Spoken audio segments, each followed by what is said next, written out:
शिशुनाग वंश के बाद मगध पे नंद वंश आता है। नंद वंश से बस एक ही दो प्रश्न पूछे जाते हैं, है ना, कि मौर्य वंश से पहले कौन सा वंश था, तो नंद वंश। ठीक है, नंद वंश के संस्थापक कौन, तो महापद्मनंद। कौन था नंद वंश के संस्थापक, महापद्मनंद। और अंतिम शासक घनानंद। नंद वंश का अंतिम शासक घनानंद, जिसको चाणक्य से तो मैना हो जाता है ना, यानी उनसे कुछ विवाद हो जाता है, फिर वो उनका दुर्व्यवहार करता है, और जिसके कारण उसे अपना सत्ता खोना पड़ता है ना। कहेगा क्या, सिकंदर किसके समकालीन थे, तो घनानंद के समकालीन। ठीक है, अब हम लोग पढ़ेंगे मगध साम्राज्य यानी मगध पे शासकों के क्रम में सबसे जो महत्वपूर्ण वंश है मौर्य वंश, है ना, जो संपूर्ण भारतवर्ष में, है ना, अपनी प्रसिद्धि के लिए जाना जाता है। ठीक है, बिहार से शुरू होके, है ना, भारत के सभी दिशाओं में अपना शासन को कायम किया। ठीक है, फैलाया। तो मौर्य वंश के संस्थापक है चंद्रगुप्त मौर्य।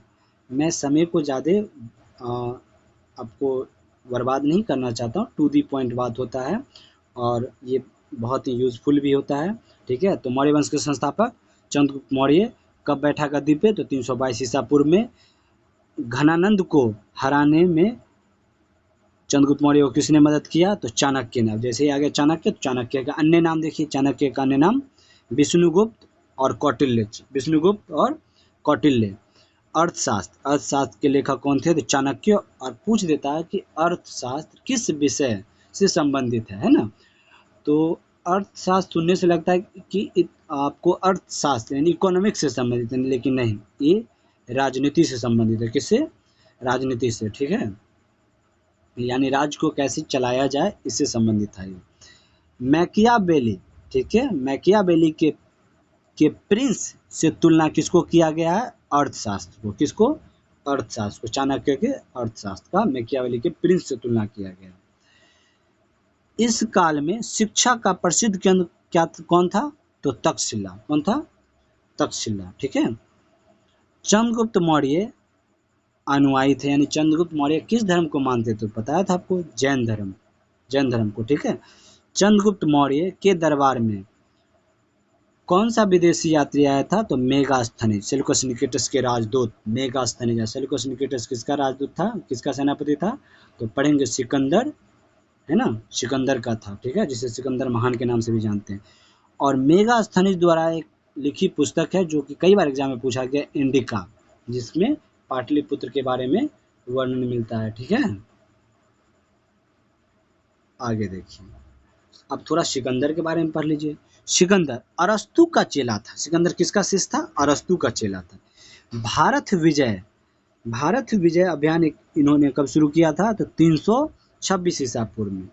और भारत से लौटा था 325 ईसा पूर्व में। ठीक है, 325 ईसा पूर्व में भूमि मार्ग से लौटा था, स्थल मार्ग से। ठीक है, पूछ देगा कि किस नदी को पार करने से, है ना, मना कर दिया था सिकंदर को सेना ने, तो झेलम नदी को। ठीक है, आगे देखिए, इनका मृत्यु 323 ईसा पूर्व में 33 वर्ष की आयु में हो गया था, बुखार से पीड़ित। एक छोटी सी बुखार ने सिकंदर को जान ले लिया था। और सिकंदर ही एक ऐसा महान शासक था जो संपूर्ण विश्व पे विजय प्राप्त करने का क्षमता रखता था, है ना। जब वो मरने लग गया था तो उनका अंतिम इच्छा यही था कि मेरा हाथ बाहर रख दिया जाए, है ना, कि मैं खाली हाथ आया था और खाली हाथ जा रहा हूँ। ये लोगों तक संदेश पहुंचाने का काम किया था। ठीक है, जैन धर्म की दीक्षा, यानी चंद्रगुप्त मौर्य ने जैन धर्म की दीक्षा किससे लिया, तो भद्रबाहु से। किससे, भद्रबाहु से। मृत्यु कब हो गया, तो 298 ईसा पूर्व में सरवन बेलगोला, कर्नाटक में। जैसे मैंने बताया था कि संलेषणा द्वारा, है ना, संलेषणा जो जैन धर्म में शरीर त्यागने की विधि है, उपास द्वारा उसको सलेशना कहते हैं। ये कहाँ अपना शरीर त्यागे थे? तो श्रवण बेलगोला कर्नाटक में एक पर्वत पे, ठीक है। बिंदुसार यानी चंद्रगुप्त मौर्य का उत्तराधिकारी कौन हुआ? बिंदुसार। बिंदुसार को अमित घात, है ना, किस नाम से जानते हैं? अमित घात के नाम से जानते हैं, ठीक है। और अजीबक, ये अजीबक संप्रदाय के मानने वाला था। देखिए कितना अच्छा बात था पहले कि पिता किसी धर्म को मानता था, पुत्र किसी धर्म को माने, किसी संप्रदाय को माने, कोई लेना देना नहीं ना।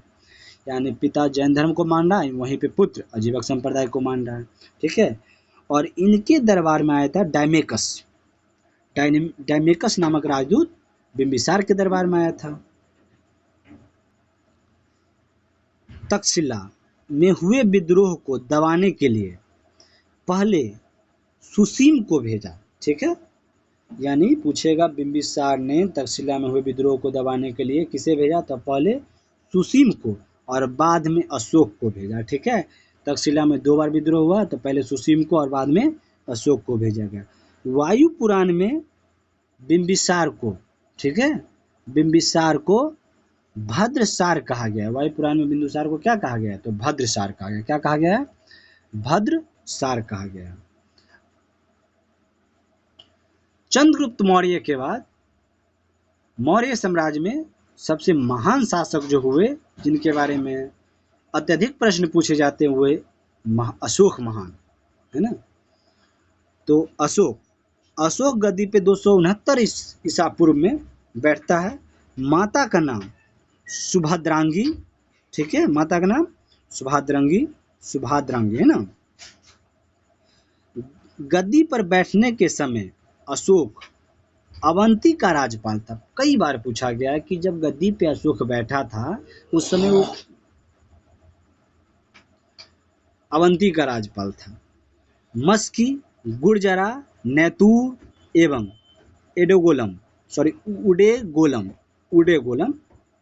उडेगोलम है ना में अशोक का नाम का वर्णन है। यानी अशोक नाम का वर्णन किस अभिलेख में है? तो मस्की, गुर्जरा, नैतूर और उडेगोलम। तो आप इसमें से 2 भी याद रखते हैं तो कभी न कभी आपको इसमें से 1-2 पूछेगा। ज़्यादा करके मस्की या गुर्जरा पूछा जाता है ना। तो इसमें अशोक नाम का वर्णन है, ठीक है। अशोक के अभिलेखों को 3 वर्गों में विभाजित किया गया। यानी अशोक के लेखों कितने वर्गों में विभाजित किया गया? 3 वर्गों में, ठीक है।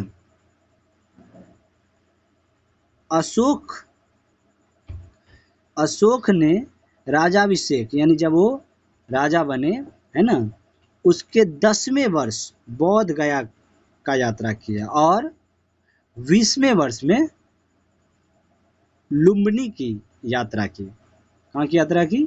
लुम्बिनी की, ठीक है। और ये किस अभिलेख में वर्णित है?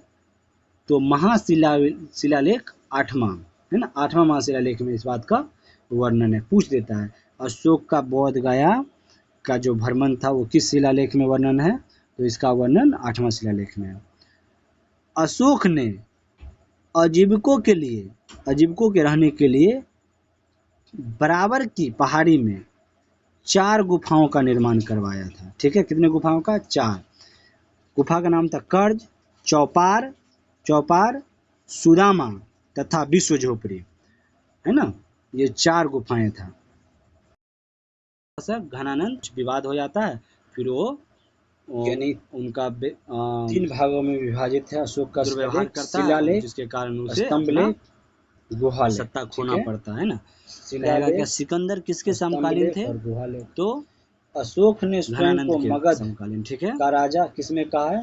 तो भारभू अभिलेख में कहा है, ठीक है। पुराणों में अशोक को अशोकवर्धन के नाम से जाना जाता है।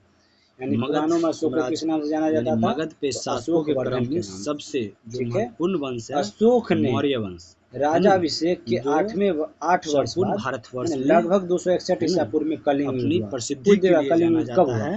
तो 261 ईसा बिहार से शुरू हो, ठीक है ना।